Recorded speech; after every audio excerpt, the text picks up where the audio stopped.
একটা আলাদাই ঐতিহ্য রয়েছে। এখানে বৈষ্ণব রাস এবং শাক্ত রাস একই সঙ্গে দেখা যায়। বলাই বাহুল্য, শাক্ত রাসের পরিমাণ এবং উন্মাদনা অনেক বেশি।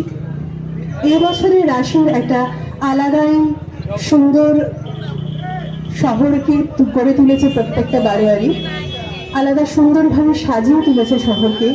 যেমন সুন্দর আলোকসজ্জা, তেমন সুন্দর আলপনা, তেমন সুন্দর মণ্ডপসজ্জা। আর নবদ্বীপের রাসের বাজনা সম্বন্ধে তো বলার কোনো দরকারই আশা করি করবে না। প্রত্যেকটা বারোয়ারিতে অপূর্ব সুন্দর সুন্দর বিভিন্ন স্বাদের বাজনা বাজে। আমরা মহামায়া জুয়েলার্সের পক্ষ থেকে সিদ্ধান্ত নিয়েছি এই বছর নবদ্বীপের সকল প্রতিমার মধ্যে 3টি প্রতিমাকে নির্বাচন করে নেব, যারা সব থেকে সুন্দর প্রতিমা, যেটা একটা অসম্ভব কাজ। তাও মায়ের আশীর্বাদে আমরা নবদ্বীপের 3টি প্রাণ প্রতিমা, যেগুলোকে ছাড়া রাস আসলে সকল প্রতিমা ছাড়াই রাস অসম্পূর্ণ, কিন্তু এই প্রতিমাগুলি একদম চোখের সামনে সারা বছর ভাসে মায়ের রূপটা। তার মধ্যে অন্যতম হলো শ্রী শ্রী গৌরাঙ্গিনী মাতা। গৌরাঙ্গিনী মাতার বারোয়ারি কমিটির হাতে মহামায়া জুয়েলার্স একটি ছোট্ট সম্মাননা তুলে দেবে। আমি কমিটির দাদাদের বলবো এগিয়ে আসতে, এবং মহামায়া জুয়েলার্সের পক্ষ থেকে একটি ছোট্ট সম্মাননা আপনারা তুলে নিন আপনাদের হাতে।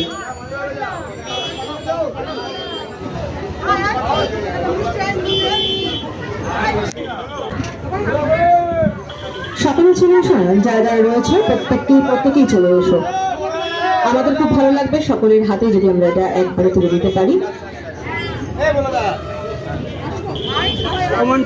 নবদ্বীপ শহরের রানী মা, আমাদের সকলের আবেগ, যেটা নিয়ে আমরা ফেসবুক থেকে শুরু করে ইনস্টাগ্রাম প্রত্যেকটা জায়গায় প্রচার করতে ভীষণ ভালোবাসি, পোস্ট করতে ভীষণ ভালোবাসি, কারণ আমাদের নবদ্বীপ শহরে আমাদের প্রত্যেকের আবেগ এটা।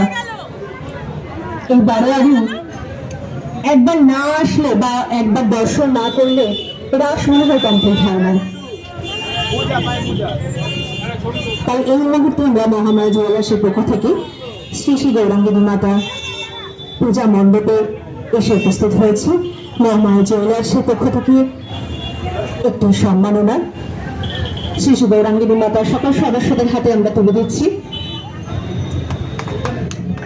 এটা জোরে হাততালি হয়ে যায়।